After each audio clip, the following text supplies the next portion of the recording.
On the 26th day of August, in the year 1346, the French army possessed every imaginable advantage.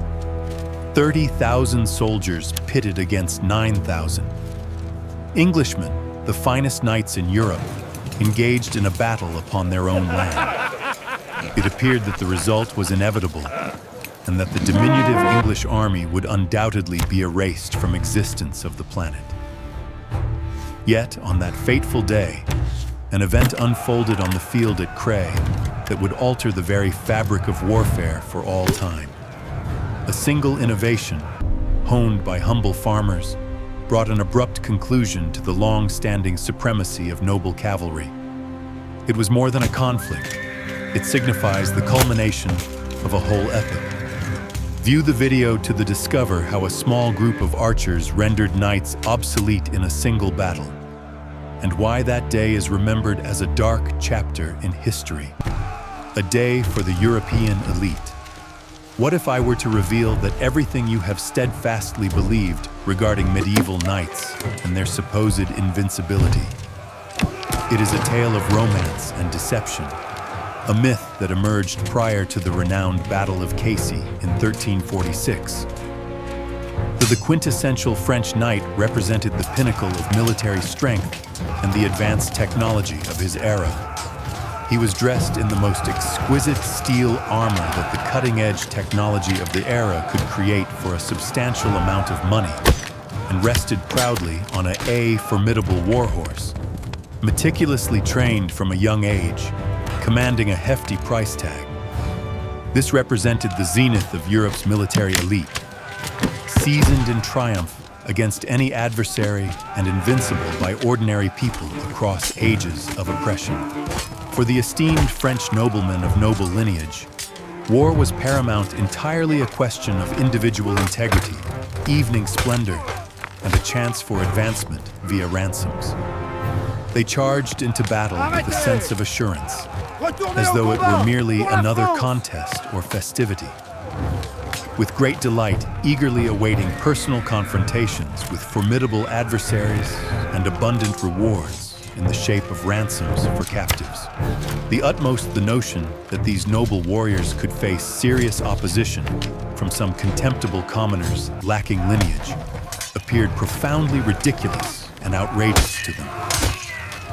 The knights viewed themselves as indomitable champions, forged for battle by the hand of God himself, and failed to recognize the infantry as a significant challenge to their supremacy on the battlefield. Their strategies in battle were remarkably uncomplicated, direct, and validated by countless centuries of victorious conflicts. A formidable, cohesive front, an assault by heavily armored cavalry converging en masse on the heart of the enemy formation. This devastating strike from heavily armored cavalry at full gallop was meant to effortlessly obliterate any enemy infantry, transforming a structured formation into a disordered, frantic withdrawal in just a few moments. They were confident in their success and felt assured that this time as well all would unfold as per the familiar, tried and true narrative, culminating in their glorious triumph. The Knights of France were obscured by their previous triumphs and perceived no necessity to alter the strategies that had proven effective for centuries against feudal armed groups. King Edward III's English army, in contrast, was primarily composed of everyday common folk without titles or heraldic symbols. They were independent, thriving peasant landowners who, from a young age, I had resolutely mastered the art of wielding not a costly knight sword that demanded brute force, but an extended yew-bow.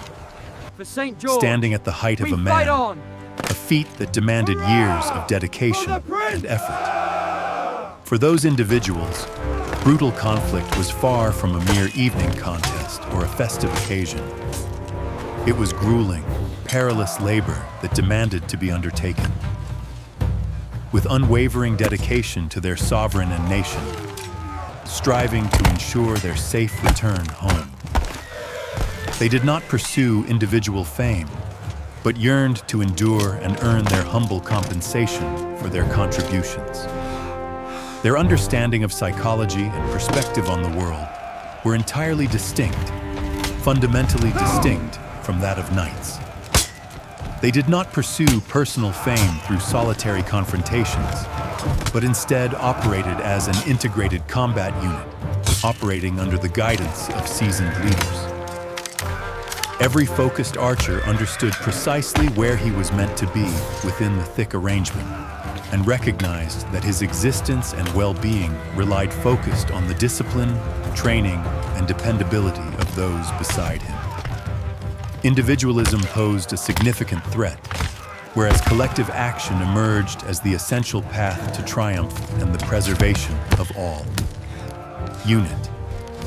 This essential divergence between the armies extended beyond mere variations in weaponry or tactics. It represented a genuine confrontation, caught between two completely contrasting realms and ideologies of combat. His spurs. On one side stood the noble military elite, bound by an ancient code of honor, personal freedom, and the relentless quest for self-triumph in battle. On the opposite side stood a skilled, well-prepared force of disciplined, ordinary people, relying completely focused on unwavering discipline, synchronized teamwork, and innovative strategies. Yet there was a confrontation between the traditional feudal system and the rising new paradigm where professionalism prevailed over of esteemed lineage. This triumph secures On that our fateful path to August Calais, day in my son. 1346 at A Cray, strategic gain that these two reshapes rival our dominion. forces, conflicting ideologies and perspectives on warfare, were on the brink of colliding in a pivotal and brutal confrontation that would shape the course of history. The self-assured French knights were unaware that their conventional notion of he still chivalric breathing? warfare was utterly obsolete and ceased to function.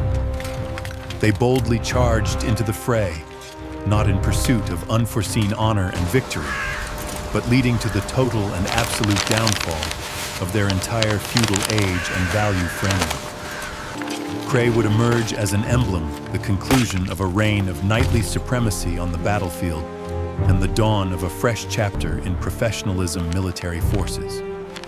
Their lavish steel armor, which would require a small fortune from an average family, was intended to offer dependable defense against all recognized cold weapons of that era. Blades, poles, hatchets, yet they found themselves utterly unprepared and ill-equipped to face the lethal weapon wielded by the shrewd English king, Edward III, meticulously crafted for them at their selected location. The future, my It son, represented a belongs to groundbreaking those who advancement learn in these military lessons. technology that encompassed the extensive deployment of long-range weaponry against which their celebrated steel was rendered nearly ineffective and ineffectual. The English longbow pierced armor from a distance that left knights unable to react, fundamentally altering the course of battle. The principles governing conflict. Prior to the commencement of the battle, the visionary King Edward III, the ruler of England, embarked on a strategic course of action that left many of his own nobles and knights genuinely perplexed and degrading to their sense of self-worth. He firmly commanded his English knights to dismount from their steeds and stand side by side with common peasant archers Structure, in a unified not courage formation, alone, wins a battles. sight that was unprecedented. United efforts yield far It was an greater extraordinary and unparalleled move that aligned a distinguished noble with an ordinary individual, a commoner in combat, challenging the very foundations of the feudal order. For numerous knights, it was a grave affront to they respected the honor of the command, yet they followed the king's order, placing their faith in his military brilliance. It was this unexpected coalition This of day will nobles be and everyday remembered, people brought not together just by for a victory, shared purpose that was the crucial but for what it factor teaches the in world the about English's warfare. decisive triumph against a larger foe. He skillfully addressed the iconic French still cavalry breathing? charge, bolstered by an impenetrable barrier of steel created by dismounted knights and countless lethal arrows soaring in an unbroken cascade. The assailing French remained oblivious until the final moments regarding what they encountered on the battlefield. Why their assaults were consistently thwarted by this barrier of flames and steel. They persisted in their assaults based on the outdated principles, oblivious to the fact that the dynamics of warfare had transformed irrevocably on that day. I would be keen to hear your thoughtful perspective on these events. What precisely do you consider this historical confrontation between a noble feudal army rooted in personal bravery and a disciplined and technologically advanced peasant army? Share your in-depth reflections in the comments section below. Belongs to those who learn. Are you these curious lessons. about the revelation that altered the trajectory of conflict in Europe? The hidden truth lay in the English longbow. This armament was not merely a piece of wood, yet the zenith of innovation and countless hours of dedication that transformed the English army into the lethal power of its era. The longbow was crafted from a single piece of yew wood, utilizing wood that integrates both heartwood and sapwood. This imparted a distinctive quality to the bow, a blend of adaptability and strength. The length frequently surpassed the height of the archer, approaching nearly 2 meters. The tension of this bow was immense, at times soaring to 80 kilos. To illustrate it demanded not just physical strength, but also a unique technique instilled from a young age. Archaeologists discover remains of English archers exhibiting malformed shoulder and spine bones. The cost of embracing this power was significant. Armament. The primary benefit of the longbow lay in its impressive rate of fire. An adept archer might release 10 to 12 arrows in a moment. This was 3 or even 4 times quicker than a crossbowman that the English would have to confront. Arrows launched the bow possessed remarkable penetrating power. At maximum velocity, they could penetrate chainmail or discover a weak point in plate armor. A tremendous barrage of countless arrows unleashed a true fortress of soaring metal. The adversaries of the English archers at CIA were the Genoese crossbowmen, regarded as the top mercenaries in Europe. Allow the boy earn Their his crossbows were spurs. formidable and precise instruments, yet they possessed one crucial disadvantage. The reloading process was quite prolonged. To reload a heavy crossbow, one must carefully follow the necessary steps. The soldier was required to place it on the ground, secure his foot in a designated stirrup, and draw the string using a winch. The process was lengthy, allowing an English archer the opportunity to release multiple arrows. Therefore, the upper hand belonged to the English. Furthermore, the English army depended on sheer numbers. A proclamation of nobility and edict was proclaimed, mandating that all men of a specified age engage in archery every Sunday. This established a significant accumulation of skilled marksmen. Consequently, by the midpoint of the 14th century, England had acquired a distinctive military asset. United efforts yield They far possessed a greater formidable results. legion of skilled archers, able to unleash an unparalleled barrage of arrows upon the arena of conflict. This was their primary advantage in the impending confrontation. This technology served as the foundation for King. The strategies employed by Edward. He understood that no cavalry charge could endure the onslaught of countless arrows raining down upon them. Not just What for was left victory, was to select the perfect but for what it location teaches to the leverage world this about benefit. warfare. Yet, even the most advanced armament is ineffective without a well-crafted plan. In the forthcoming chapter, you will discover how the English king transformed the landscape, itself into his primary supporter. Is what I am about to reveal a stroke of brilliance or the folly of a madman? Coming to the understanding that the French possessed a greater number in a display of strategic wisdom, King Edward III chose the path of defense rather than launching an attack. He dedicated all day long, he scoured the terrain, meticulously arranging the perfect position for his small army. This landscape stands as our most formidable ally.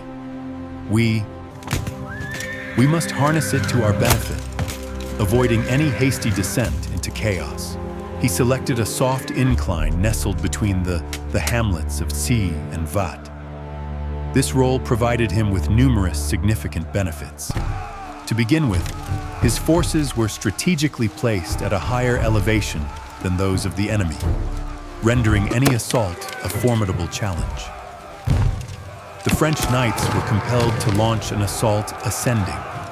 This hampered their horses, stripping the cavalry charge of its essential elements, speed and force. As the moments passed upon colliding with the English lines, they would find themselves utterly spent. The sides of the English army were well shrouded by the woodland along the river.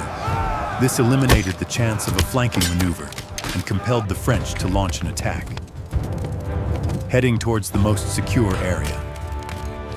Edward dictated the terms of engagement to his adversary. Thirdly, the sun shone brightly on that day on the English side. The conflict commenced as dusk approached, with the sun glaring directly into the eyes of those moving forward. Français. This obscured their vision, hindering their ability to accurately evaluate the circumstances and the positioning of the troops from England. Edward organized his troops into 3 substantial divisions. 2 of them positioned themselves at the forefront, and the 3rd unit, under his direct command, remained in reserve. The heart of each division was composed of mounted knights and spearmen. Archers were strategically placed on the flanks in a series of echelons. This setup resulted in what are known as fire pockets. Any assault on the heart of the English formations would surely find itself caught in the crossfire from archers positioned on either side. It was a straightforward yet remarkably powerful defensive strategy. Furthermore, as per various sources, the English excavated numerous tiny depressions situated before their stances. These wolf pits were designed to create disruption. The assembly of the offensive cavalry led to the horses faltering. Each the landscape's features were employed for defensive purposes. King Edward himself assumed a stance at a mill perched atop a mound. From that vantage point, he could see the entirety of the battlefield unfold before him. He had the power to steer the direction of the conflict and deploy his reserves at the opportune moment. Consequently, even prior to the initial confrontation, the English secured a significant strategic edge. They compelled the massive yet chaotic French army to launch an assault against them in a meticulously planned and flawlessly executed manner. Selected role. It was a cunning trap, and the French fell straight into its snare. Can you believe what unfolded next? Is he injured? The French army arrived at the battlefield weary from their arduous march. Monarch Philip V wanted to grant his troops a reprieve, yet his nobles, perceiving the diminutive English force, were keen to engage in battle. I couldn't bear the thought of waiting until morning. The Genoese crossbowmen, numbering around 6,000, were the initial ones to be launched into the assault. Their mission was to subdue the English archers and pave the path for the evening brigade. Yet, right from the start, nothing unfolded as it should have. Just prior to their progression, there was a brief yet intense rainfall. It dampened the crossbow strings, diminishing their tension and lowering their efficacy. The English archers deftly detached their strings and concealed them beneath their helmets, safeguarding them. Arid. As the Genoese approached within firing range and unleashed their initial volley, their bolts fell short of the English forces. Rolls. They descended quietly, leaving no trace of harm. In reply, the English archers advanced boldly and unleashed their initial crushing barrage. Countless arrows cascade upon the lines of crossbowmen, The impact was breathtaking. The archers, unlike the crossbowmen who were forbidden to don armor, enjoyed the advantage of protection through the use of light armor and helmets. The Genoese, unable to endure the fierce opposition, commenced their withdrawal. They existed experts, yet they had never faced such intensity and rapidity of gunfire. Their resolve was shattered following the initial barrage. The French knights positioned behind the Genoese perceived this retreat as an act of cowardice and treachery. In their haste, they concluded that the mercenaries were obstructing their magnificent assault, all without grasping the full context of the situation.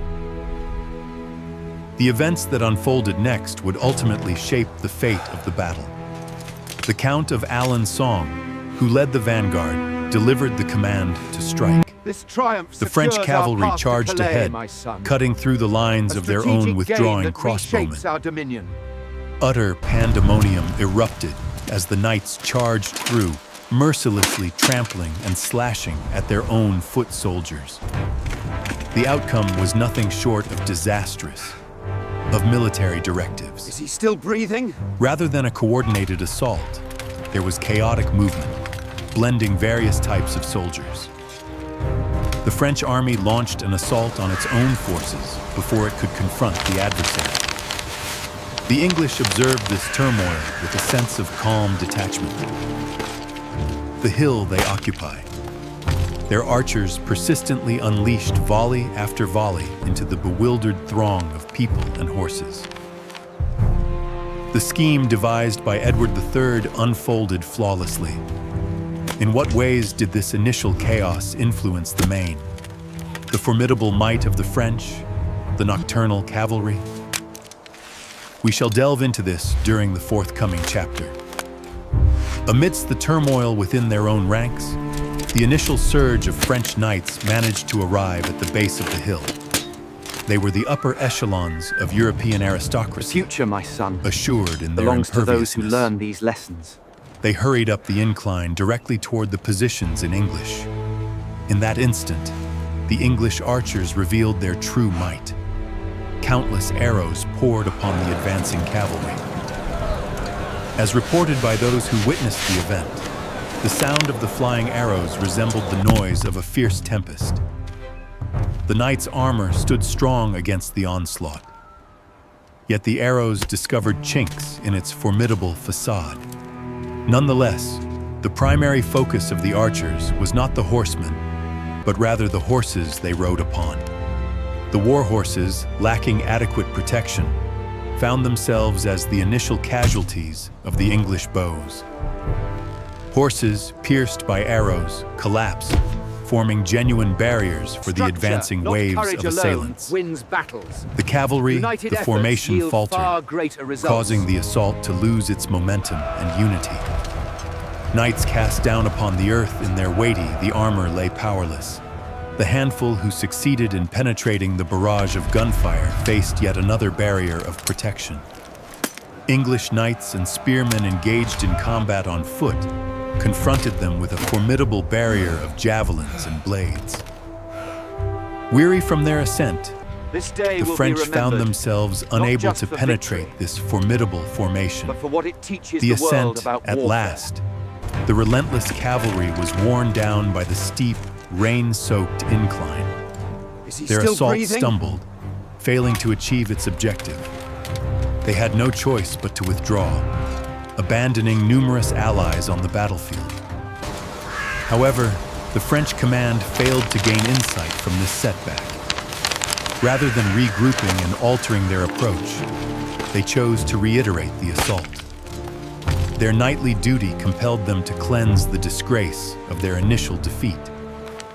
Time and time again, the French knights assembled at the base of the hill, charging forth into a reckless assault. Every fresh surge collided with the English defenses mirror the earlier ones. They moved with reckless abandon, driven solely by unbridled rage. In the meantime, the English archers persisted in their efforts. They refrained from close combat, instead systematically taking down each a fresh surge of assailants. The future, A vast my son, supply of arrows belongs to arrived those by who learn carts, these lessons. just as the battle raged on. The domain before the English positions, a formidable barrier began to emerge. This was the cost of the French command exhibited a rigid stubbornness and a notable inability to adjust to the evolving realities of warfare. Their previous strategies had lost their effectiveness. Are you prepared to uncover the startling reality behind knightly honor? The events that followed can scarcely be described as strategic maneuvers. It was an overwhelming and unyielding selflessness, driven not by reason, but by an illusion comprehension of bravery. The French knights mounted a staggering total of 15 assaults against the English strongholds. Every proved to be just as tumultuous and ineffective as the initial attempt. They moved in disjointed clusters, lacking a cohesive leadership or definitive strategy. The motivation for these attacks stemmed not from military necessity, but from personal reasons, aspiration and noble arrogance. Every lord sought to demonstrate his valor and be the initial force to penetrate the adversary's defenses. This resulted in fragmentation and significant losses. King Philip I nearly lost command of his army. The nobles disregarded his commands and took matters into their own hands. Caution. The army devolved into a chaotic mob, with each individual battling solely for their own interests. Among the assailants were companions of the French figures like John the Blind, King of Bohemia. Even without sight, he commanded his knights to secure their steeds alongside his and guide him into the heart of the fray. It was an act of courageous desperation, yet utterly futile from a strategic perspective. The English, conversely, upheld a strict sense of discipline. Those individuals remained steadfast against provocation and upheld their formation. They resolutely maintained their position and fulfilled their duties, dispatching projectile after projectile. This conflict unmistakably revealed the turmoil within the prevailing military ideology of the knight. Personal courage found themselves powerless against a well-structured and formidable military force. The age of evening confrontations was drawing to a close. As night descended, the French army found itself utterly drained and disheartened. Not courage alone The losses wins were battles. staggering, United particularly efforts within the yield far aristocracy. greater results. The finest of French knights lay lifeless upon the slopes of the hill at Chai. The English, conversely experienced slight setbacks. It was more than a loss, it was a disgrace. A mere handful of commoners had triumphed over the mightiest army in Europe. The French took quite a while to grasp this lesson. What was the reason the English knights chose not to engage in battle on horseback, unlike their adversaries? In the upcoming chapter, we will delve into this crucial tactical maneuver. One of King Edward III's remarkable choices that, to secure his victory, he commanded his knights and men at arms to dismount. As the French depended on their cavalry in a bold move, the English transformed their cavalry into formidable heavy infantry. This action possessed numerous significant strategic implications. Initially, the dismounted knights established a remarkably robust defensive corps. Standing shoulder to shoulder, they formed a wall of shields and spears that was virtually impossible to break across. Their formidable armor rendered them nearly impervious to stray arrows and strikes. Furthermore, it provided for an powerful blend of formidable infantry and skilled archers.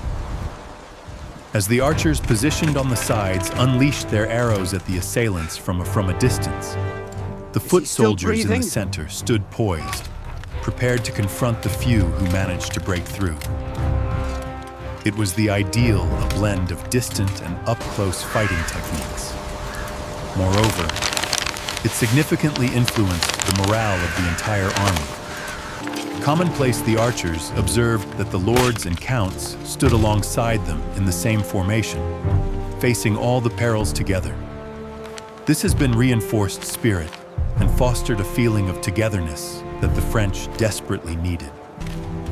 Persevering onward, the English aristocrats could not resist the allure of hasty individual assaults in their quest for glory.